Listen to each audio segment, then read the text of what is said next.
Assalamualaikum warahmatullahi wabarakatuh. Sebelumnya perkenalkan nama saya Muhammad Arya Arsil dengan NIM akhir 032 dari Survei Hidrografi B, dan di sini saya juga akan menjelaskan mengenai tugas praktikum ini untuk pengganti dari praktikum Survei Hidrografi dan Eksplorasi Dasar Laut yang dibimbing oleh dosen kami, Dr. Denny Nugroho Sogianto, STMSI. Oke, langsung lanjut aja. Nah, apa aja yang akan kita bahas yaitu meliputi tiga hal, yaitu metode jalur pemeruman, terus metode penggunaan Echo Sounder Single Beam dengan menggunakan GPS Map 858 Plus, dan pengolahan data dan analisis. Oke, next. Nah, jadi apa itu pemeruman? Pemeruman sendiri, mohon maaf. Jadi sebelum kita masuk kepada tahap melakukan penggunaan dari bagaimana metodenya, jika saya mau menjelaskan apa itu pemeruman itu sendiri. Jadi pemeruman sendiri adalah proses dan aktivitas yang ditujukan untuk memperoleh gambaran atau model bentuk permukaan topografi dasar perairan atau dalam kurung seabed surface. Dan juga proses penggambaran dasar tersebut itu disebut juga dengan survei bathymetry. Nah, sebelum kita melakukan jalur pemuruman, itu harus ada beberapa hal juga yang harus diperhitungkan. Itu meliputi 10 hal. Pertama adalah interval, panjang jalur, banyak interval, total panjang interval, total panjang interval, panjang jalur wilayah studi, kebutuhan survei, lama survei, dan biaya survei. Dan di sini saya mengambil studi kasus dari salah satu soal, yaitu dengan panjang 3 km, lebarnya 2 km, skalanya 1 banding 10.000, dengan kecepatan kapal 4 knot, dalam kurung 7.048 km per jam, dengan biaya survei 200.000, dan lama survei adalah 2 jam per hari. Nah, di sini saya sudah melakukan perhitungan. Jadi kita mulai dari perhitungan lajur perum terlebih dahulu. Jadi dalam perhitungan lajur perum diawali dengan adanya banyak interval dengan rumusnya jarak per interval. Nah, karena kita diketahui adalah panjangnya adalah 3 km dan intervalnya itu diketahui dalam skala 10.000 itu adalah 100 meter. Itu sama dengan berarti 3.000 per 100 sama dengan 30. Lebarnya sendiri itu adalah 2 km seperti yang di sini, dan dibagi dengan 100 meter sama dengan 2.000 per 1.000 sama dengan 20. Nah, karena tadi udah mengetahui banyak intervalnya, lanjut dengan panjang jalur. Nah, pada panjang jalur ini kita sama seperti sebelumnya menghitung panjang dan lebarnya. Panjangnya itu sama dengan panjang interval plus satu kali P atau L, atau panjang atau lebar, karena di sini kita sedang mengaitkan dengan lebar karena tadi kan udah ada panjangnya, berarti sekarang ke lebarnya. Jadi 30 plus satu, karena sudah diketahui banyak intervalnya 30, terus ditambah satu dikali dengan 2.000 meter. Nah, ini kita ubah ini menjadi meter terlebih dahulu, sama dengan 62.000 meter, atau kalau di convert jadi 62 km dalam bentuk vertikal. Nah, lebar sendiri itu sama rumusnya, cuman ini kita kaitkan dengan panjang karena tadi semuanya udah lebar. Jadi 20 plus satu kali 3.000 yang sama dengan lagi lah 63.000 meter, atau kalau dikonversikan menjadi 63 km dalam bentuk horizontal. Nah, setelah itu kita akan membahas selanjutnya itu ke rumus total panjang jalur. Nah, pada total panjang jalur ini kita akan menghitung dengan rumus panjang jalur vertikal plus panjang jalur horizontal. Jadi panjang jalur yang panjang ini kita tambahkan dengan lebar yang ada di sini. Nah, selanjutnya karena setelah dihitung itu adalah 125 km.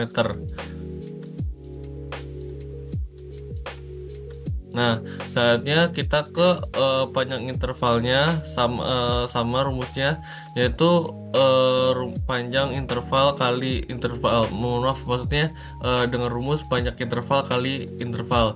Nah, panjangnya sendiri itulah 30 kali 100 karena intervalnya itu 100 dan sama denganlah 3000 meter atau 3 kilometer, sama halnya juga dengan lebar 20 kali 100 atau dan sama dengan itu 2000 meter, dan dikonversikan itu menjadi 2 kilometer.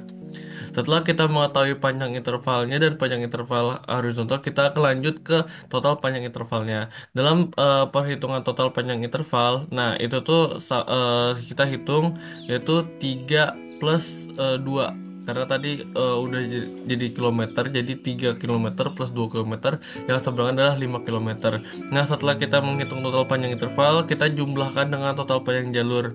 Nah, jadi total panjang jalur plus total panjang interval itu harus 125 plus 5 yang sebenarnya lagi ada 110 kilometer. Nah, karena tadi kita udah melakukan perhitungan, kita lanjut ke kebutuhan survei kita. Rumus dari kebutuhan survei ini adalah panjang jalur wilayah studi sama per kecepatan kapal.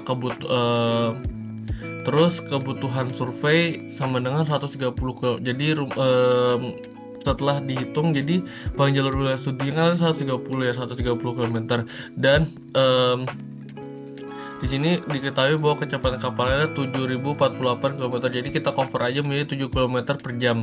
Nah, dan hasilnya itu adalah 18,57 jam, 57 jam. Dengan lama survei, kebutuhan survei, rumusnya kebutuhan survei per waktu survei. Nah, lama surveinya kan tadi 18,57 jam. Karena tadi dibilang dia melakukan lama survei itu sebanyak 2 jam per hari, maka sama dengan 9,23 hari. Nah, jadi waktu yang dibutuhkan untuk melakukan survei ini adalah sekitar 9,23 hari atau hampir ke 9 atau hampir ke 10 hari. Nah, terakhir kita akan menghitung semua total pembiayaan survei. Nah, biaya survei ini dikalikan dengan kebutuhan survei yang ada. Total biaya survei yang harus dikeluarkan adalah seperti yang tadi disebut di awal, diketahui bahwa biaya surveinya adalah 200.000. Dengan lama surveinya sekarang dengan kebutuhan surveinya adalah 9,23 hari. Nah, terus nanti kita jumlah menjadi 1.846.000 rupiah. Nah, setelah kita melakukan lajur perum, kita akan em, apa itu menganalisis metodenya.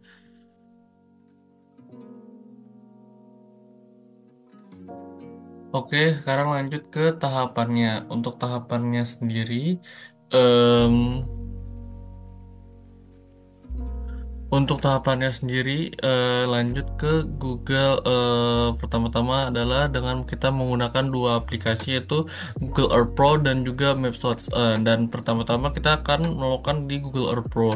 Di sini saya mengambil dari wilayah perairan Talaut, dan pertama-tama kita juga harus mencarikan lokasi di perairan tersebut.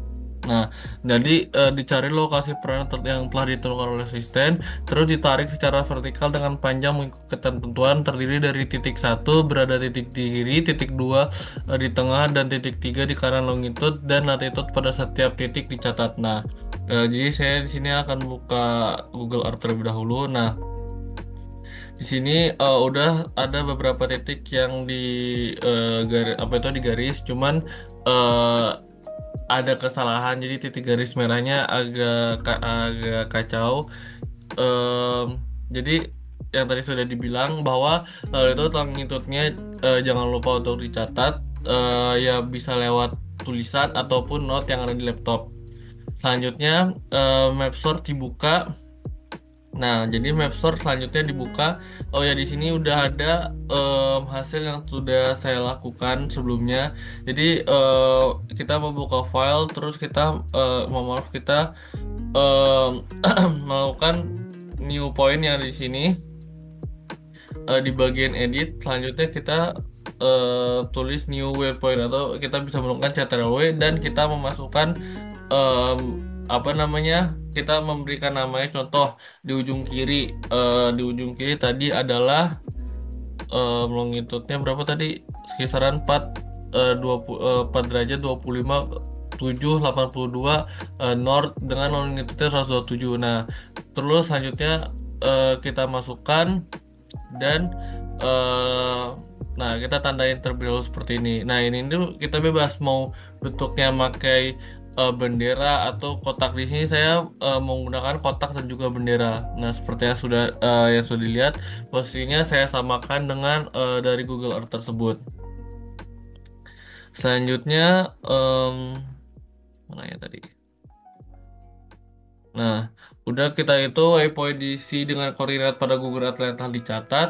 Selanjutnya kita membuat new track pada edit yang sudah dipilih. Nah, kemudian garis dibuat dari titik 1 ke titik 2, lanjut ke titik 3 dan lanjutkan dengan membuat garis zigzag ke arah vertikal sesuai dengan ketentuan. Nah, ini kita pertama-tama kita buat terlebih dahulu bentukan seperti ini. Nah, em, dibuat dari ujung ke ujung dengan menggunakan new track. Terus kita gambarkan dari ujung ke ujung. Nah, di sini harus sesuai dengan gambaran bahwa tadi panjangnya 3 kilometer, berarti ini harus 3 kilometer dengan lebarnya 2 kilometer. Jadi itu dilakukan secara zigzag dan itu dilakukan secara terus berterus sampai panjang intervalnya sudah sesuai adalah 68 dengan panjangnya juga 46 seperti itu. Oke, selanjutnya dan proses diulang hingga bentukannya seperti ini nih.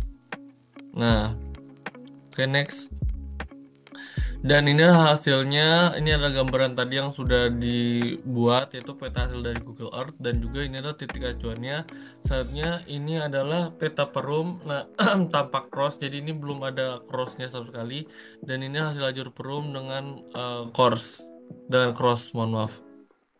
Nah, di sini saya akan membahas mengenai hasil yang telah saya lakukan tadi.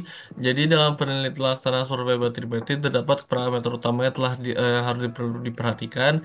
Area survei akan mencakup memiliki dimensi dengan 3 km hingga 2 km, 3 km kali 2 km, mohon maaf, dengan total luas area 6 km persegi. Survei ini akan menghasilkan peta dengan skala 1:10.000 di mana interval yang digunakan adalah 30 untuk horizontal dan 20 untuk vertikal. Total panjang jalur yang telah ditempuh dalam survei ini sekitar 130 km.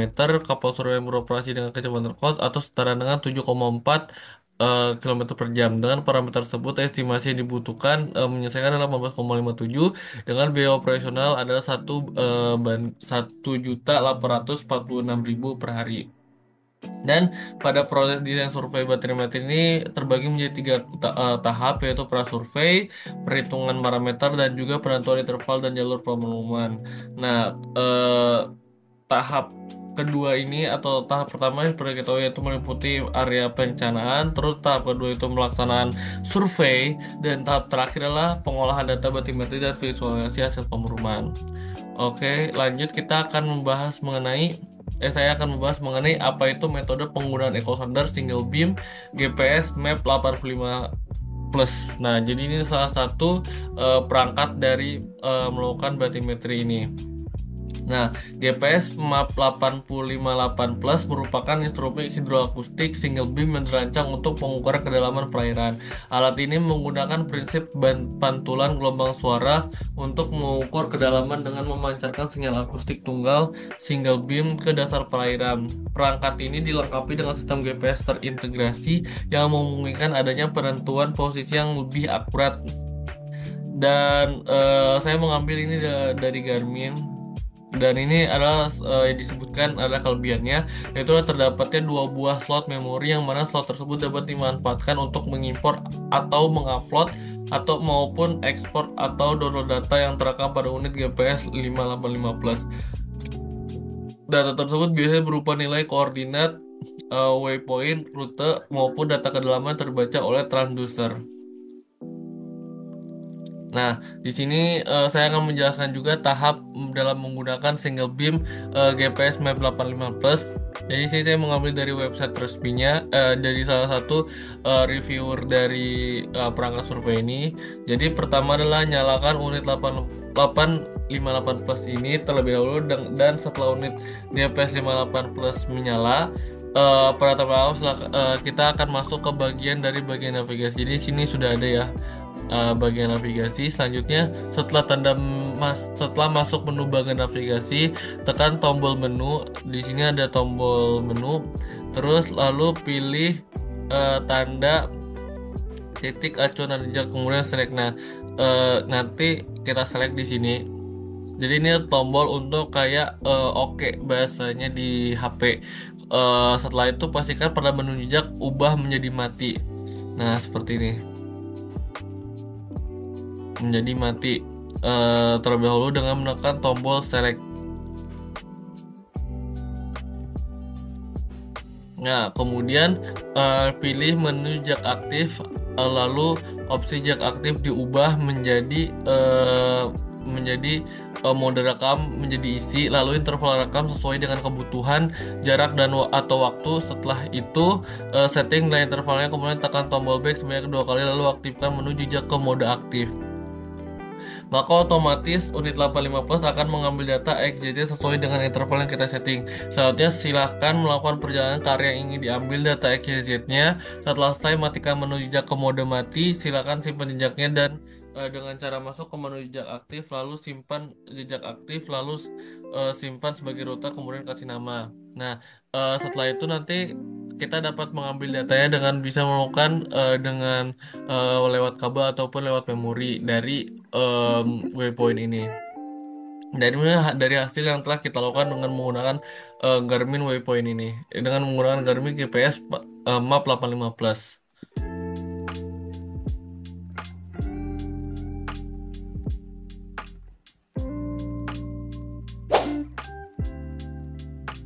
Baik, kita lanjut ke bagian spesifikasinya. Jadi ini adalah spesifikasi dari GPS Map 854, dan di sini bisa kita lihat ini adalah spesifikasinya.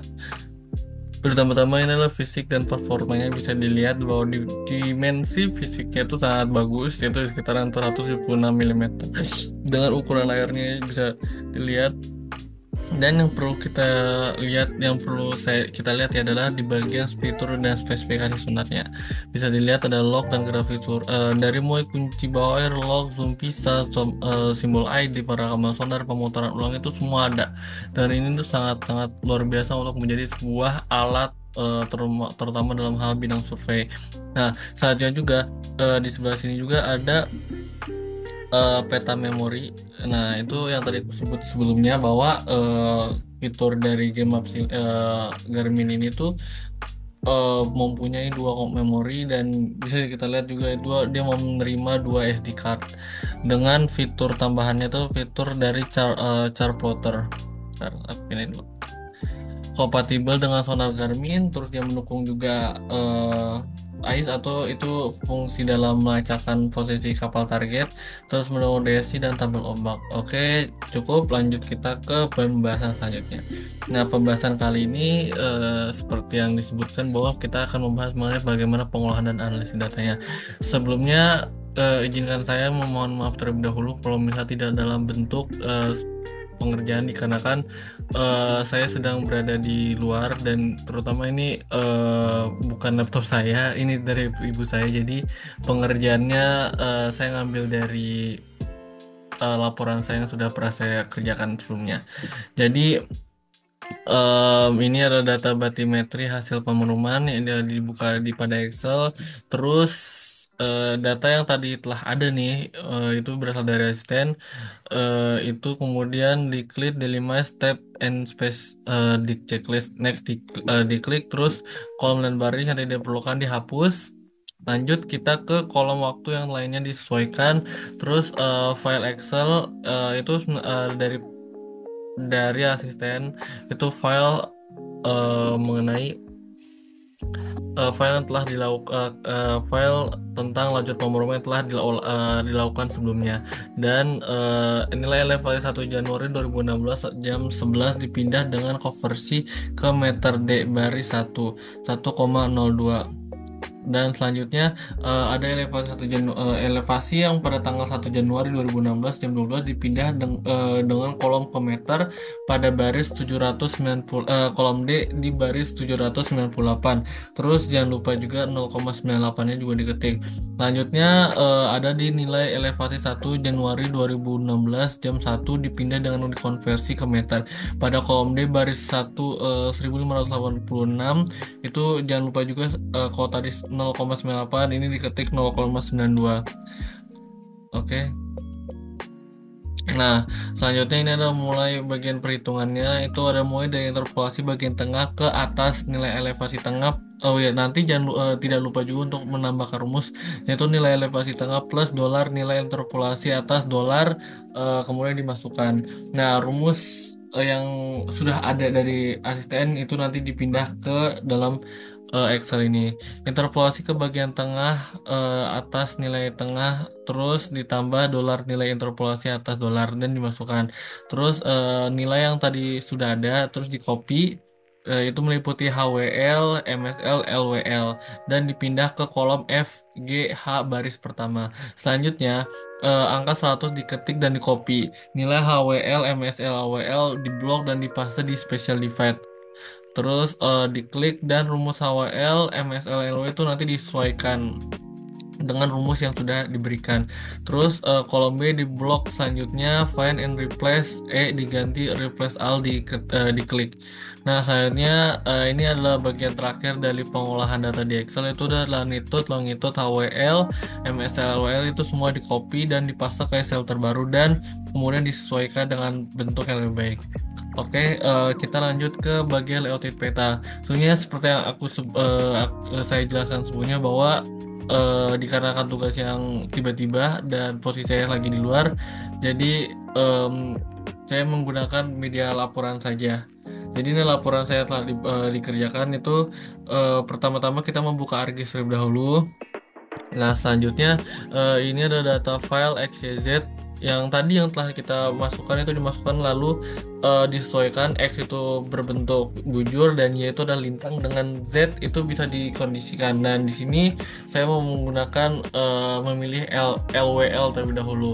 Nah, selanjutnya add datatif, Pak, dan memilih Patekarni karena ini objeknya saya ada di Patekarni.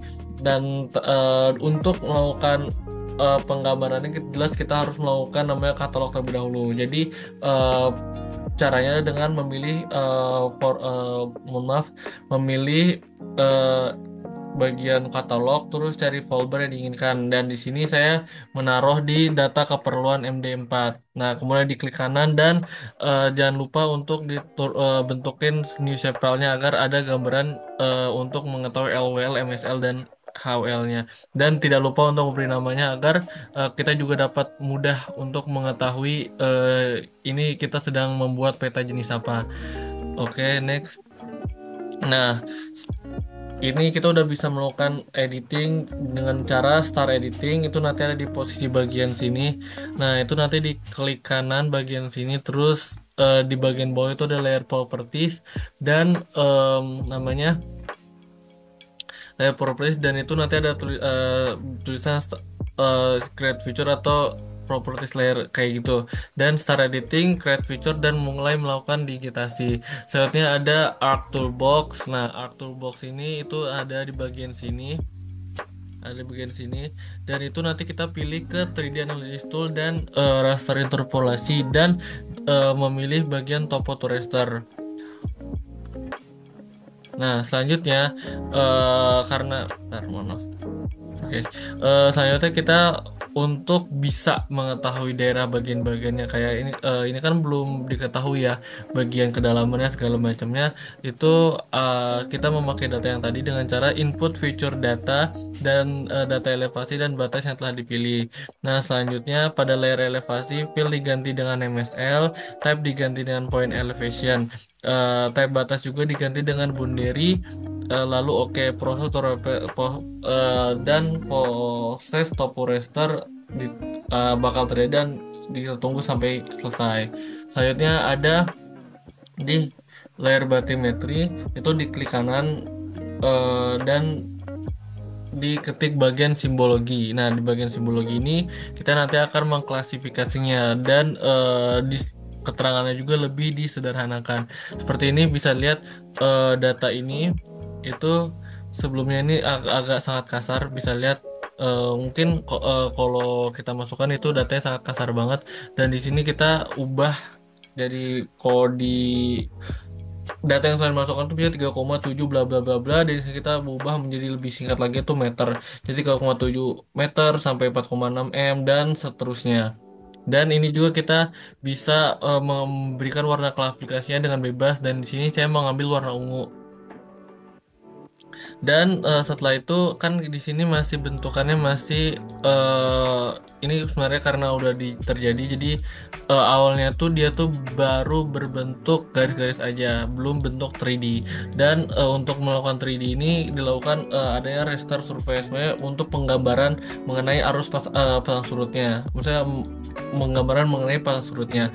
Dan Artwork ini diketik, terus seperti biasa 3D analysis tool, terus raster surface diklik dan kontur dipilih, dan eh, kita masuk ke bagian input raster bathymetry MSL, terus output feature class dinamai kontur MSL, dan kontur interval 1 dimasukkan. Nah, setelah itu,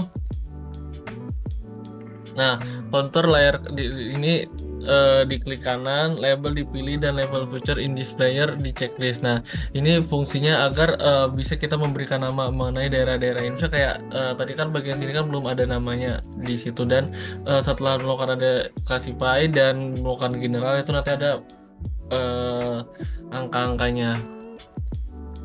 Oke, selanjutnya kita lanjut ke bagian playoutannya. Nah, layout ini dipilih bagian sini nih. Ada di bagian ujung kiri bawah. Ini ada layout view, dan file diklik, dan layout diklik, dan itu nanti akan berbentuk bentukan peta. Dan nanti kita pindah ke file, dan di page setup kita ubah menjadi tampilannya landscape, karena agar lebih bagus untuk dilihat. Nah, selanjutnya kita sesuaikan dengan bentuk peta, dan di sini kita membuat lewat peta seperti yang sudah kita biasa lakukan. Kita memberi nama seperti bagian sini itu peta bathymetry MSL, terus tidak lupa untuk logo undipnya, dan juga nama kita agar ini peta emang buatan kita. Nah, ini adalah hasil yang tadi saya sudah bilang bahwa dengan melakukan adanya 3D analisis itu tertimbul ada bagian warna-warnanya dan juga bentuk lainnya seperti itu. Dan ya, tidak lupa juga, kita juga jangan lupa untuk memberikan legenda, skalanya, dan juga insert petanya jangan lupa. Oke, mungkin setelah itu, setelah kita mau mengedit ke dalam bentukan seperti tadi, nah mungkin kita melakukan export map dan beri nama sesuai yang ingin kita buat, mau namanya saya atau nama yang lain itu kita dibebaskan. Oke, ini adalah hasil dari pengolahan data saya. Itu ada 3, dari LWL, MSL, dan juga HWL. Mungkin akan saya bahas di bagian sini, yaitu hasil pengukuran bathymetry menunjukkan variasi kedalaman yang berbeda di wilayah pantai. Nah, bisa dilihat bahwa yang dari daratan yang cenderung lebih dalam dibandingkan area dekat daratan. Daerah warna ungu muda memiliki kedalaman 3,7, 4,5, dan warna yang lebih tua itu bisa sampai 10 meter. Jadi dapat kita ketahui bahwa em, bagian sini itu tuh kedalamannya lebih dalam karena warnanya itu lebih gelap dibandingkan warna yang mendekati daratan, seperti ini bisa kita lihat. Dan em, bangunan lapan ini telah dilakukan dengan menggunakan echo sounder dengan memanfaatkan pantulan gelombang suara. Dan dalam pengolahannya juga dilakukan digitasi untuk mengkonversi data ke format digital dengan metode polygon. Dan dapat diketahui bahwa saya mengambil salah satu aja, itu LWL, itu terendahnya itu udah 3,33 sampai 4,12, dan tertingginya itu 9,77 sampai 10,57. Dan Em, ini penentuan garis pesisir pantainya itu dengan menggunakan teknik proportional ratio random sampling, di mana pantai dikelompokkan berdasarkan karakteristik yang sama dalam satu strata. Nah, data ini bermanfaat untuk penentuan benchmark, perencanaan bangunan pantai, penelitian, penentuan batas wilayah pesisir, serta perancangan fasilitas. Oh ya, sebelumnya bagian Excel itu sebenarnya adalah untuk melakukan koreksi data. Jadi datanya itu lebih diperbaik dan lebih diperbagus seperti itu. Next, oke, mungkin dari saya cukup. Terima kasih banyak. Mohon maaf atas kekurangannya karena saya juga mohon maaf juga tidak bisa melakukan pengolahan secara lebih baik dikarenakan keterbatasan waktu dan juga ini juga memakai laptop ibu saya. Jadi itu ya. Terima kasih. Mobil tabik dunia. Wassalamualaikum warahmatullahi wabarakatuh.